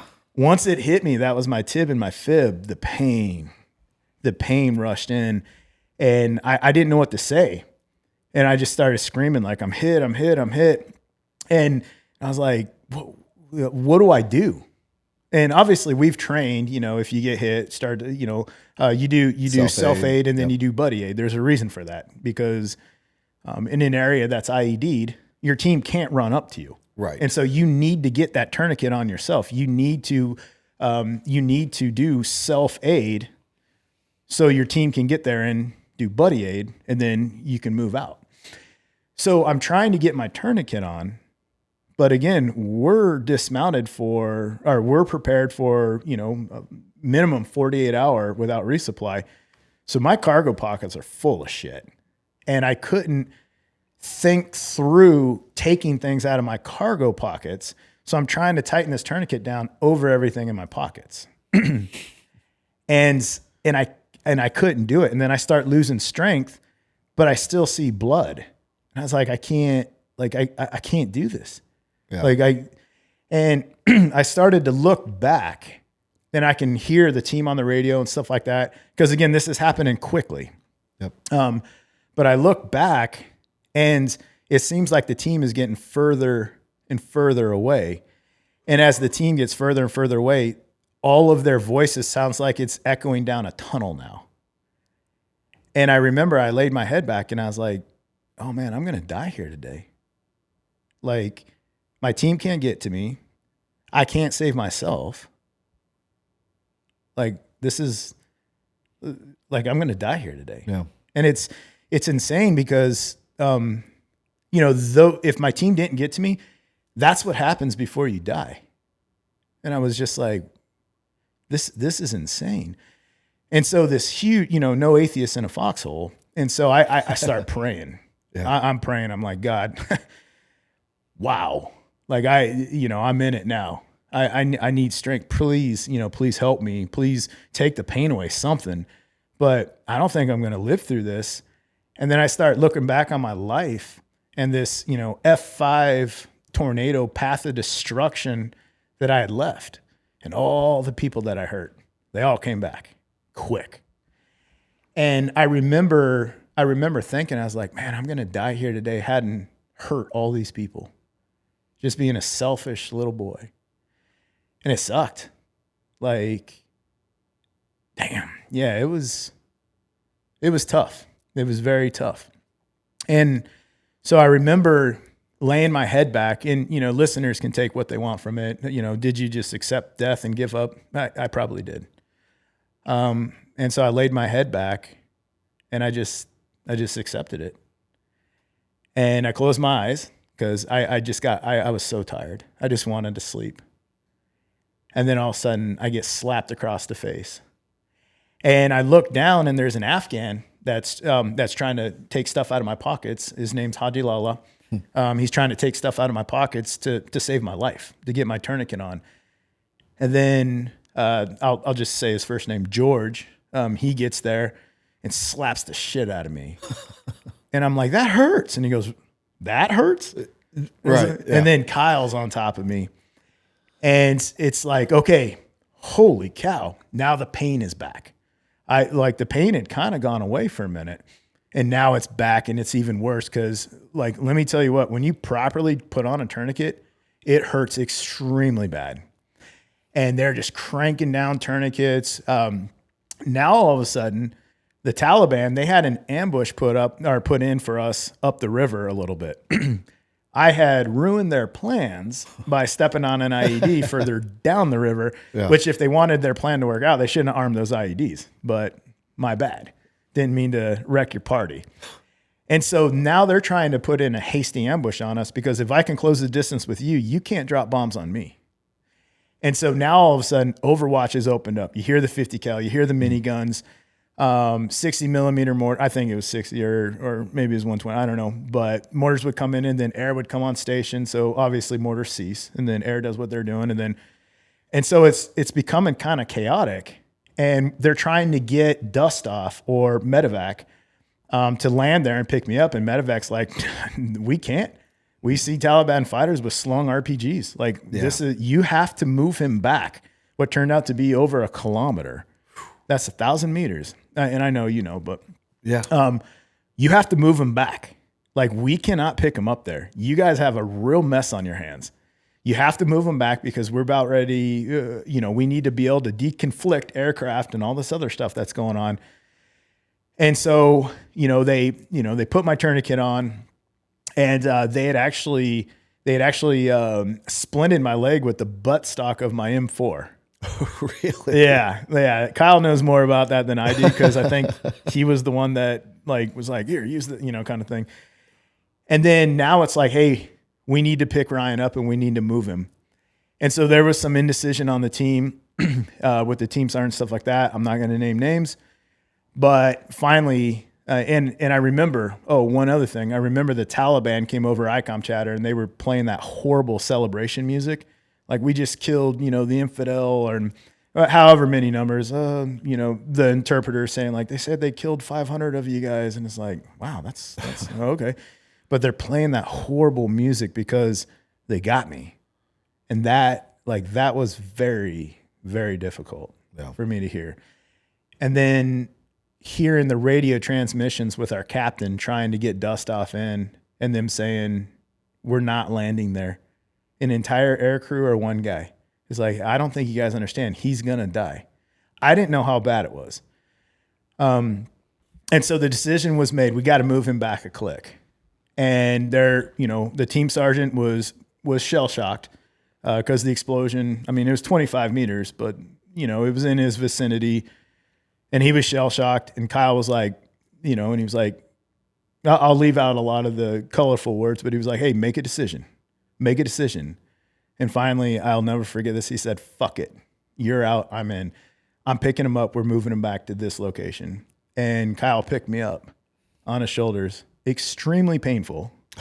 And he starts moving out with me on his shoulders. And we had to take a break in there. He's like, I got to put you down, man. You're 200 and some odd pounds. Like, damn, dude. Like, we're break this up into sections. Yeah. But finally, Dust Off comes in. And I know you know this very well, but when it starts to kick sand up, it is so painful. It is extremely painful. Dust Off comes in. They put me on the aircraft. Our 18 Delta jumps on with me as well. And then we take off and we're heading towards TK or Terran Kaut for the first roll facility. I don't know which roll it was, roll 2, roll 3, whatever. But I remember looking out the door of the Black Hawk And because I don't know if it was a medevac Black Hawk or just a guy that was like, oh, I can come pick him up. I'm not really sure what it was. 2010 was weird. People just were like, hey, yeah, we're in the area. We can help. Yeah. And so, but I remember watching the team get smaller and smaller as we flew away. And I just had this overwhelming feeling that I just let everybody down. I just ruined the entire mission. And that crushed me. Yeah. That crushed me. But I got to Tarankout, and the ODA on the ground, a lot of guys I went through the Q course with, they were told I was dead. And so they were at the helicopter to pick up my remains. And then I'm alive. And one of my really good friends, his first name, Jeremy, he's pissed. You were supposed to be dead, because his emotions were all the way through the roof. It's a roller coaster. And now I'm alive. Yeah. And he's just angry. And I was like, what is going on here? Well, sorry I survived. Yeah. And years later, when Kyle and I reconnected, Kyle was telling me, he's like, dude, the entire team knew that you were going to die. No. I was like, it was that bad? Well, when I woke up after however many initial surgeries, and I think it was 1 or 2 blood transfusions at Tarankout, there was this note, and I still have it. It's from our 18 Delta, and I won't name him, but super good dude. But there was this note from our 18 Delta, and he said, "If you're reading this, you're alive." And I was like, "What is going on?" And it wasn't until years later when Kyle and I reconnected that Kyle was like, "Yeah, the entire team, we were pretty sure that was your last flight." Yeah, man. How many surgeries and how long did it take for you to just get back to walking or somewhat normal? Mm-hmm. So all total on my right leg was 28 surgeries. Wow. And I had other surgeries for like shrapnel and stuff like that. I had, when you step on an IED, you're usually stepping on it with your legs spread. And as a man, explosives go up and out. And so I had quite a few surgeries there. And the result of that is, I can't have kids, but yeah. Hey, that's the way that was in God's plans and not mine. So why do you think it didn't? I mean, because we've seen the effects of that, and usually body parts are blown off and people are immediately killed. If not, I'm not saying you weren't severely maimed, but it could have been a lot worse. Yeah. Do you know if they possibly buried it too deep, or it's just one of those things? No. Any idea on that? It was awesome what happened. It was super awesome. If you were going to step on an IED, like if you were ever like, wonder what it's like to step on an IED, you want to step on mine. Because what happened was, so it was big enough to blow the front end of a Hilux off. I want to say it was over 10 pounds. But it was broken up into cells. So the first cell low ordered the other cells. And so I ate 2.5 pounds of it. Yeah. Still. Yeah. Which is big. If you're thinking about, cause PMN 4 landmines, which is military grade landmine. It is enough to blow your foot off at the ankle. Those things are less than a pound. They're half a pound, if that, and that'll blow your entire foot off. And so what I stepped on was 2.5, maybe 3 pounds. The other thing is the HME was extremely, so you have different RE factors. So you have one RE factor like miners will use for blowing rock or blowing ditches. This is your dynamite. This is your TNT. It's a pushing factor. And then you have the cutting factors, your C4, stuff like this. This was very, very high RE factored HME. And so the blast wave went up through my foot, blew my foot in half, and it exited out at my calf. But there wasn't really a lot of tissue damage, which is why I was able to keep my leg. My doctor told me, he said, we amputate because of tissue damage. I can fix any bone. Yeah. We amputate because of tissue damage. And although my entire right leg and half of the bottom of my foot is skin grafts, it's still, the tissue damage wasn't that significant to where I was borderline, because my casualty card says below the knee amputee. And then when and I had a bunch of infections and stuff like that, from like E. coli and stuff like that. But it was a relatively clean cut. So when I actually got to Brooks Army Medical Center in San Antonio, where they did, where I went through, all my not all my surgeries, but a lot of my surgeries and rehab, I went into this program called the Limb Salvage Program. And so they had told me, they were like, yeah, this is the most severe limb we're going to try and salvage, but there's a lot of research that will come out of this. And if it doesn't work, then boom, below the knee, you get a cool leg, you go out and you do your thing, and you got pirate costume for life. It's great. But if it does work, this is going to really help a lot of people. And so I was like, yeah, let's do it. I mean, strangely enough, I'm not going anywhere for a minute. Like, I'm not running anywhere. So, right. And so, it did work. The skin grafts healed the first time. I was able to grow back 1.5 inches of my tibula. Mm-hmm. And it just, like, it was, Wolverine style. Like, I was called Wolverine minus the cool hand things and being extremely ripped. I was called Wolverine because of how fast I was healing. And that happened on your first deployment. Mm-hmm. And after 28 surgeries, going through all this, learning to walk again, medically retired. And then you went to seven more combat deployments. Right after that. Yeah, as a Green Beret, it was 5 and then 2 as the contract. Yeah, correct. Yeah, so 5 more deployments after that. As a Green Beret, yeah. That's crazy. Yeah, that's absolutely insane. Yeah, because I mean, I just remember the command sergeant major came in, really, really good friend of mine. I doubt he would mind me saying his name. So Brian Reary, I love that guy to death. And we're both Oregonians, huge Ducks fan. He brought me in this Ducks jersey signed by the 2010 Ducks national champion, second place team. We lost the national championship, but whatever. And so he had told me, hey, if you get medically cleared, I'll send you back to war. Realizing that I was not going to get medically cleared because I was probably going to be medically retired, which I was. But there's also a waiver system to come back on active duty called a COAD, continue on active duty waiver. So I was able to come back on active duty through the COAD waiver. And they have that because it's like, oh, okay, well, we just spent millions of dollars to train you as a Green Beret. There's something you can do, that you can wear tennis shoes and walk around with a cane. There's something you can do. Right. And so I was medically retired, brought back on active duty through the waiver system. And then I went through all my rehabilitation there at Brooks Army Medical Center when I was medically cleared. So I got blown up September 12th, 2010.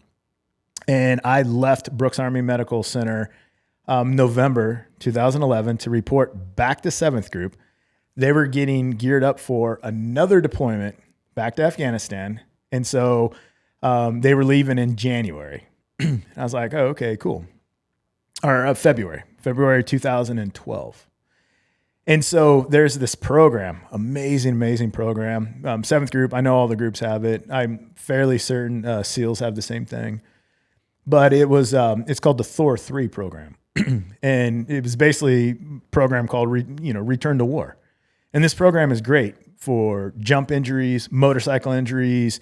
You get hurt on this, break your back, whatever it is, IED blast to the leg, all kinds of stuff. If you can make it through this program, and the Thor 3 program signs off with the group surgeon, like, hey, yeah, he is fit to go back to an ODA team. Then 7th Group can take that responsibility away from Big Army, saying you're non-deployable, because I was on non-deployable status. I mean, every single battalion commander was like, how's Ryan Hendrickson non-deployable? He literally just went on this last one with us. And they're like, no, he's different. He's just, whatever. But they can override that waiver and say, we take responsibility and then you can deploy. And so 2012, I finish up the Thor 3 program. I get cleared.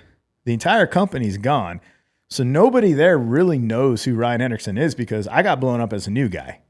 And so everyone's just like, oh yeah, okay, you're just getting back, or you're just getting here. Like, yeah, man. Okay, yeah, you're heading. You're gonna go meet up with 2nd Battalion Alpha Company in Afghanistan in March. So yeah, get your stuff ready, all this other stuff. And I was like, sweet. Yeah. None of you guys have any idea about my past.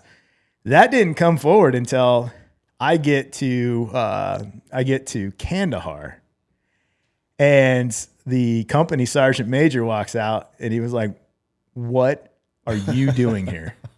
I was like, I got medically cleared. He's like, "You are not cleared to be here." Yeah. I was like, no, I am. Here it is. Right.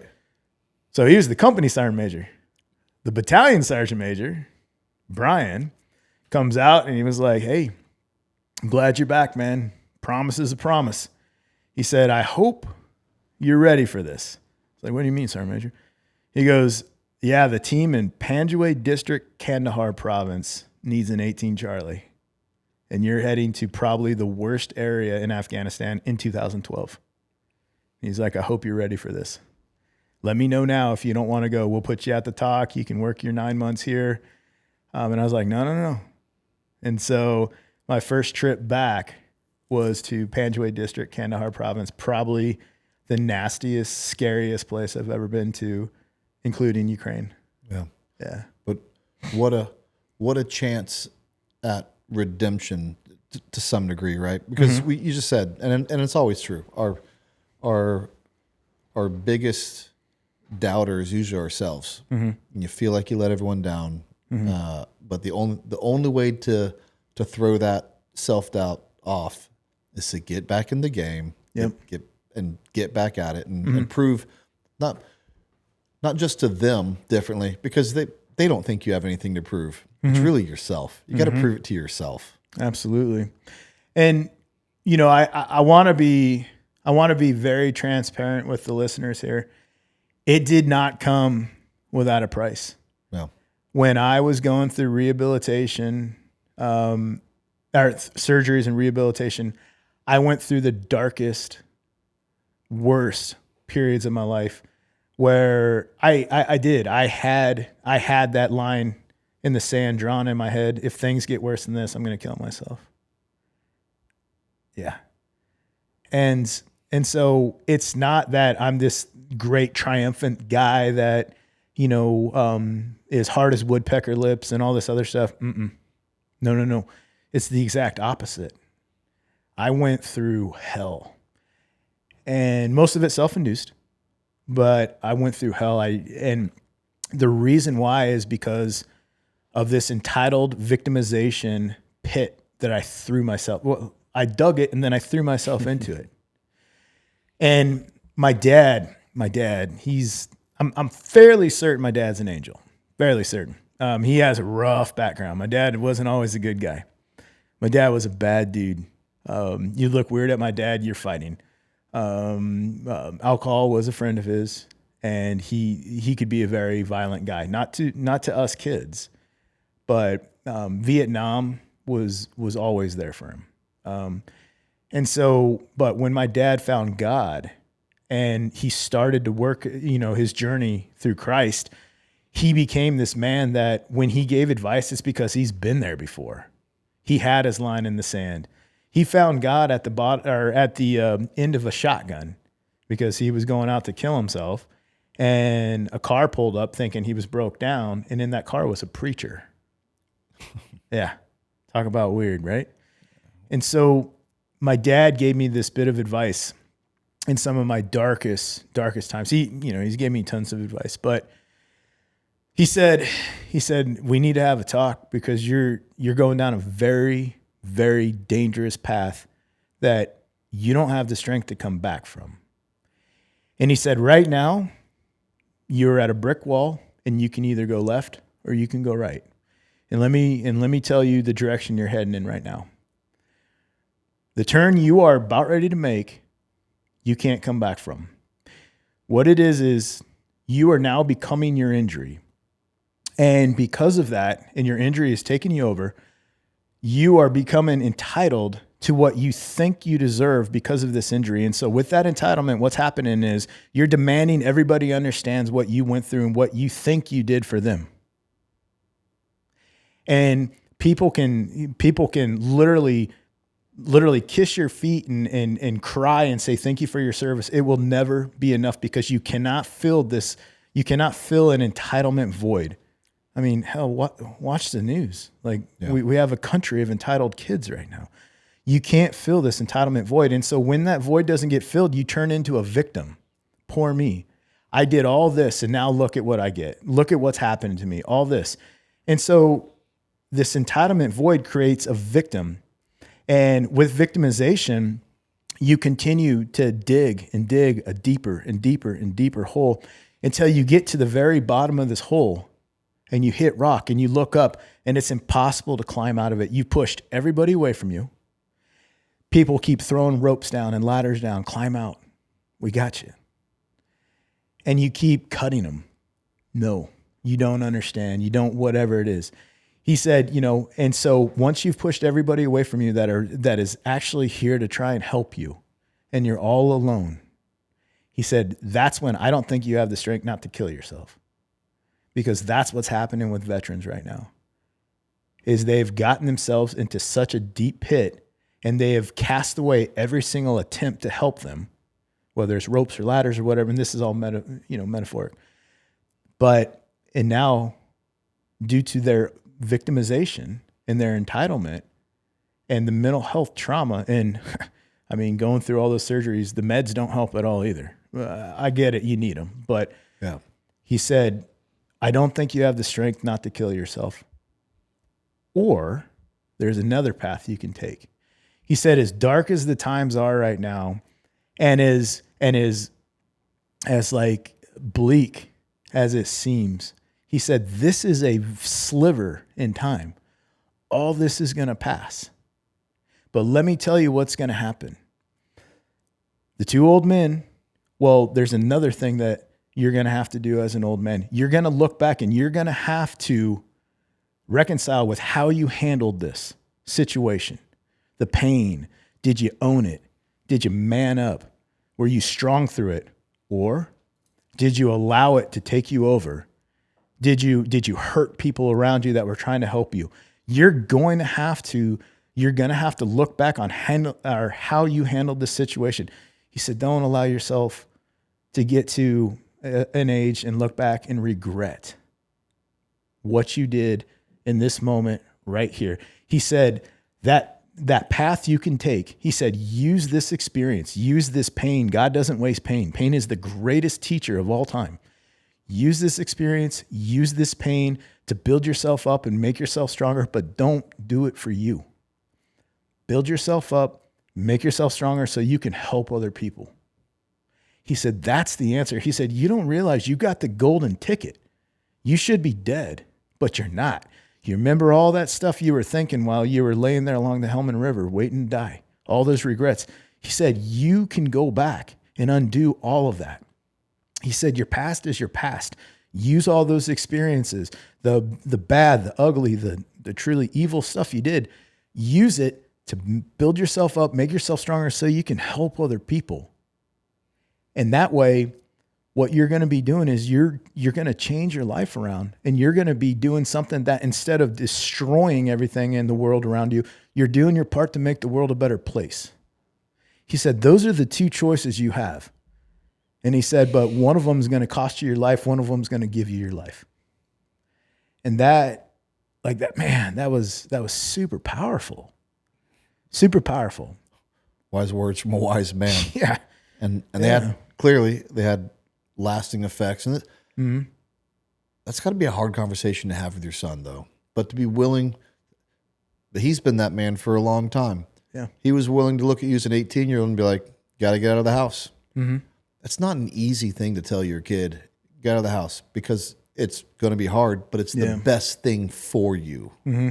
And people don't do that as like they used to. But it was for the best of a for a young man. Yeah, I don't like you. I love you. Yeah. Same thing with that conversation. And of course it's, he gave you the tools, and now it's just up to, he gave you the tools, he gave you the information, you know, but you still have to be able to take it and apply it and realize what is good advice and say, that is good advice. Yeah. I'm going to take that and I'm going to apply that.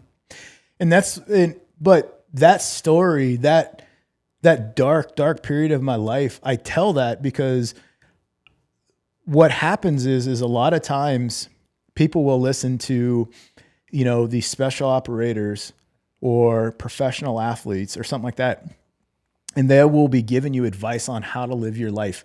And people look at them on a pedestal like, well, of course he could say that. He's a Green Beret. He's a Navy SEAL. He's an NFL, whatever it is. Of course, it's easy for them. They're not me. They don't know what I'm going through. And I'm telling you, we are all human beings. And I went through it. Yeah. And I almost dug a hole that I couldn't get out of. It was very, very close. Well, it seems as if you took that advice. He said you can destroy your own life or you can give life. And that's something that you're doing in Ukraine right now and have done for years. So let's go ahead and talk about Ukraine. What is it that brought you over there, and what is it that you're accomplishing in Ukraine? Yeah, so just to kind of sum it up, what brought me to Ukraine was after the withdrawal from Afghanistan. So I left Afghanistan on my last deployment beginning of June of 2021. So not quite the full withdrawal, but pretty close to it. And when I got home, I found myself going back into kind of some dark places because, you know, the questions that are just unanswerable. What was it for? What was the bloodshed for? The brothers that we lost, you know, what was it all about? Questions that there's no answer to. Yeah. But it started to plague me. And then as I'm watching on the news, February 2022, we're watching the full-scale invasion of Ukraine by the Russian Federation. And I'm glued to my TV, and I feel this nagging feeling in my chest of, I wonder if there's something that I can do to help. I wonder if there's, I wonder what, the what ifs.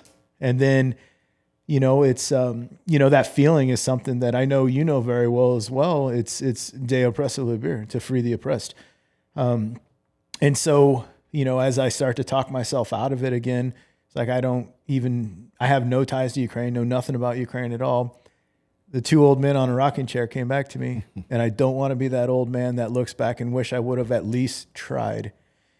And so the middle of March 2022, I headed to Ukraine, and I was going to link up with a missionary organization. And what they were doing, they're called YWAM, Youth with a Mission. Amazing missionary organization. But what they were doing is these kids, and I call them kids, but they're, 19, 20, 21-year-old kids are driving around the suburbs of Kyiv and evacuating evacuating women, children, and the elderly from areas that the Russians are threatening or pushing into or whatever it is. And a good buddy of mine, Dave Cunningham, whose family founded the missionary organization YWAM, we had talked, and I said, I wish there was something I can do to help. And, he said, you would go to Ukraine? I get, yeah, no, yeah, no, yeah, yep. I think I would. Don't want to be that old man. And I was like, yeah. And so I tried to get, I was a contractor at the time, and I asked my job if I could go leave without pay. And they said, no, you have a security clearance. And I said, okay, well, I guess this is my 2 weeks. Complete knee-jerk reaction. Just like, okay, you're going to go from employed making decent money to unemployed to do what?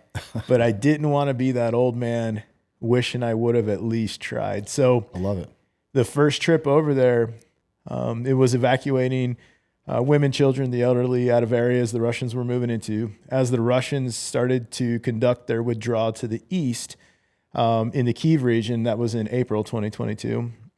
And other regions like Kherson and stuff like that, it was November 2022, late April for Kharkiv. during the offensive. But as the Russians started to conduct their withdrawal to the east, civilians started to come back to their homes.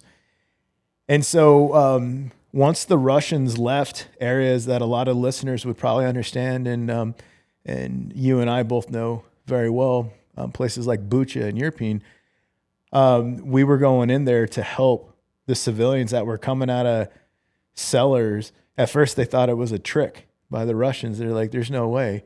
And Ukrainians are on loudspeakers like, hey, it's safe. Come out. We have food. We have this, you know.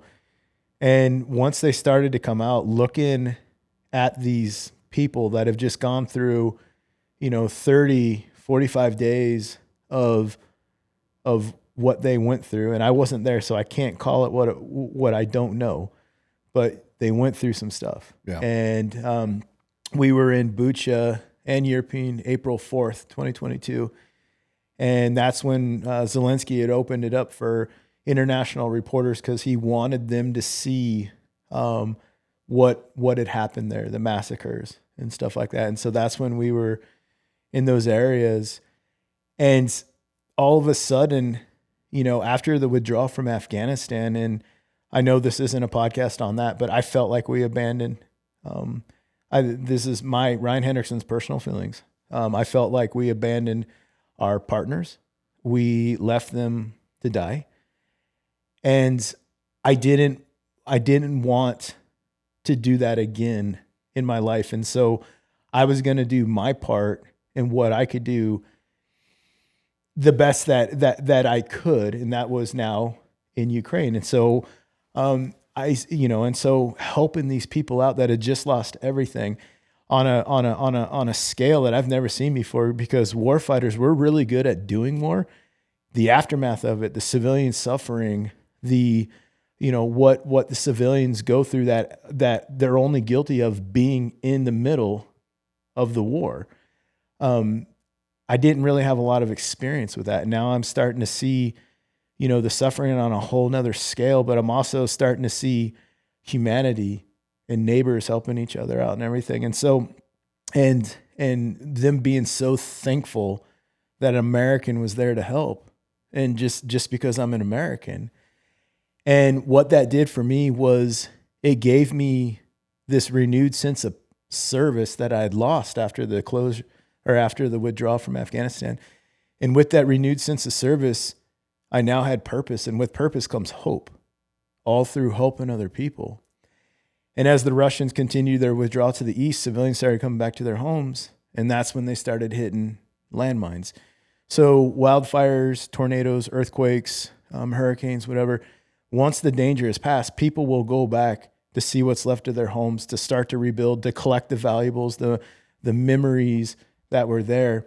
War's no different, but in this instance, people were coming back and they were hitting landmines that were deliberately placed in order to slow down what could have been a counteroffensive, or if the Ukrainians decided to pursue them as they were withdrawn to the east. So it was a tactical withdrawal because they were leaving a lot of landmines in their path. Not to mention all the landmines that were laid from just what had taken place there in the last 45 days. And as civilians started to get injured and killed by landmines, I now was able to circle all the way back to September 12th, 2010. And that pain that I went through from stepping on an IED and that life-changing experience I had, now what my dad said, it came full circle. You have two choices. One turn's going to lead you to a pit that you're not going to be able to crawl out of. Another turn is you're going to use these experiences to build yourself up, make yourself stronger, and help other people. And so I was going to use that pain because, again, God doesn't waste pain. I was going to use that pain and that experience that I went through when I got blown up to help Ukrainian civilians, because no child should have to go through that pain. No kidding. And it did. It went all the way. Now I saw God's hand in September 12th, 2010. God put that IED in my path. I used to look at it as the worst thing that ever happened to me. And now I realize it's the best thing that ever happened to me, because God put that IED in my path to wake me up because I wasn't listening to him.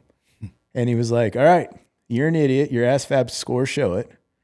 And you won't pay attention. So I'm going to have to nearly kill you for you to start to listen to me.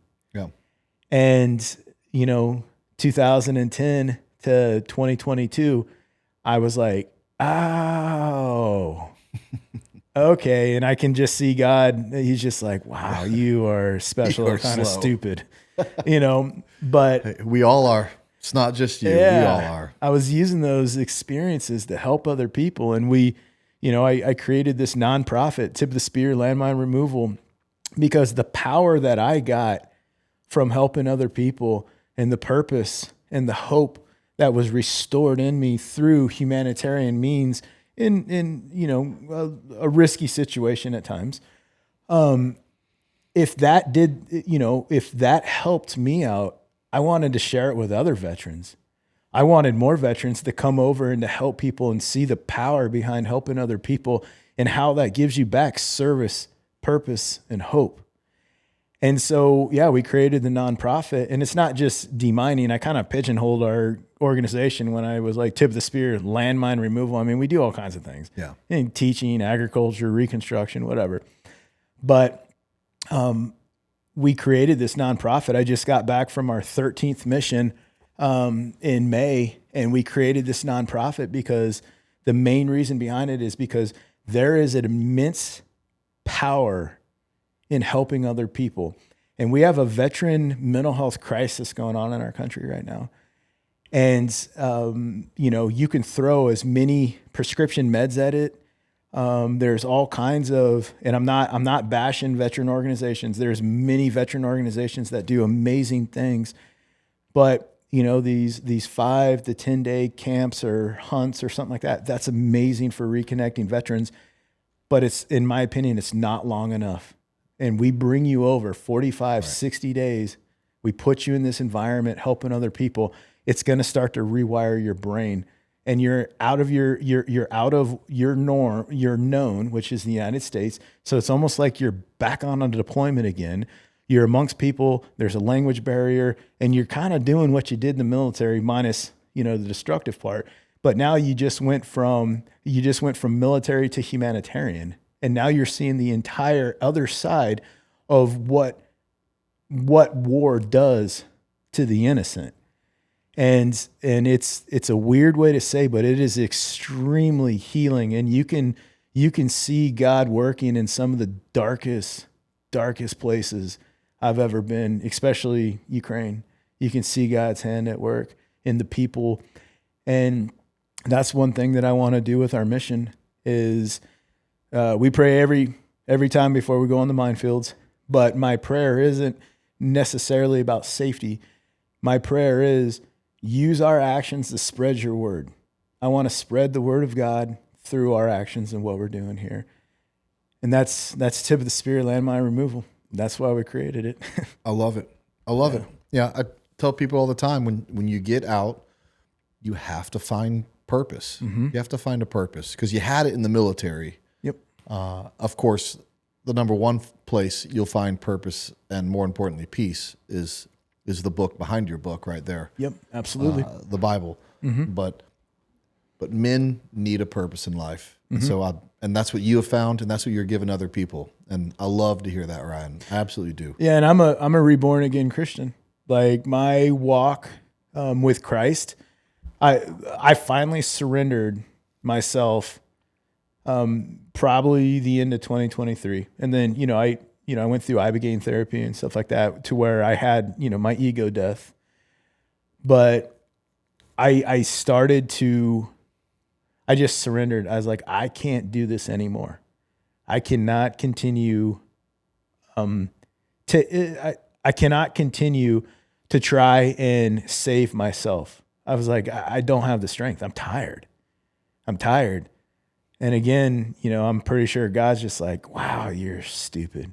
Finally, because there's such a level of peace and freedom that comes from something as easy, and it's ridiculous. It's like, you don't have to bear this burden. Give it to me. Like, let it go, dude. Let it go. It's so easy. And I'm like, no, I'm going to throw all this in my rucksack. And now I have a 500-pound rucksack that has just crushed my spine. And well, I mean, we're all crushed from group, but you know, I'm going to carry it myself. And he's like, okay, yeah, keep going, dude. Yeah, cool. There'll be a time. Yeah. You're going to hand it over to me. I'm going to make you. But how much pain you want to go through, that's up to you. And again, your ASVAB scores, you're probably going to go through a lot of pain before you just finally surrender to me. And I did, because I am a God-fearing man. It was only a matter of time before I surrendered to him and I quit trying to do it on my own and only using God as a genie when I needed him. And yeah, it's freeing. I do. I'd love to hear it. I really do. Tell the listeners where they can get your book, Tip of the Spear. Yeah, so the book, I buy them off of Amazon.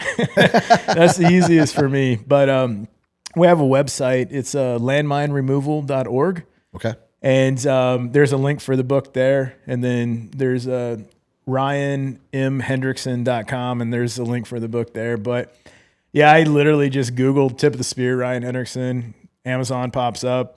And I buy the books off of Amazon because it's just easy. Yeah, I love that. Mm-hmm. I got one more question before we leave. And it's the same question I have at the end of every episode. Tell me a funny story. A funny story. Between 8 trips overseas and probably some ridiculous things that happened in Ukraine, you should be able to pull one out for me. Oh yeah, there's got to be a number of them. Usually the problem is thinking of one that's appropriate to tell. That's the big problem. From being almost naked on a minefield because ants had crawled into my clothes, and I have That's two, the one. Yeah. I have 2 grown men that are trying to brush all the ants off me while I'm just standing in my underwear, and people from the road are looking, and we're about 500 meters in. So 200 meters in. So it had to have looked a little strange from the road.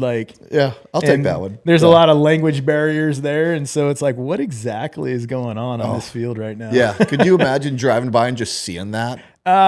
People did. Yeah. Yeah. And it's like, I'm dancing around and these guys are trying to get these ants off me. And cause I literally laid on accident in an ant pile, underneath a TM62 anti-tank mine.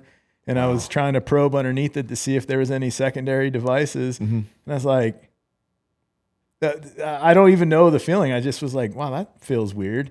And then the first bite, and I was like, something. And then all the bites, and then, clothes are flying, and, So no good deed goes unpunished. No.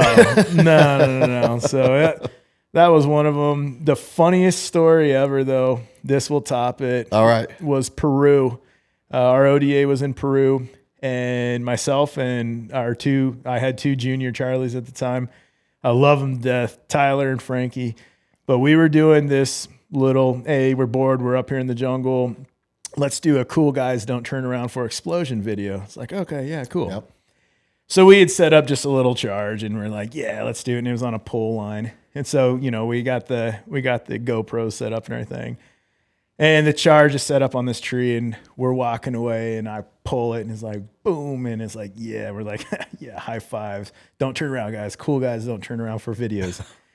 All of a sudden, it sounded like a 7.62 round zipping past your head. It's like, zoom. And then next one. And I was like, what is that? And then Tyler gets hit. And we just start sprinting up the road. Tyler's screaming. Frankie's like, go, go, go. Well, a little bit up on the tree was a hornet's nest. And we had done the cool guys don't turn around for videos, and the hornets in Peru are a lot different than in the States.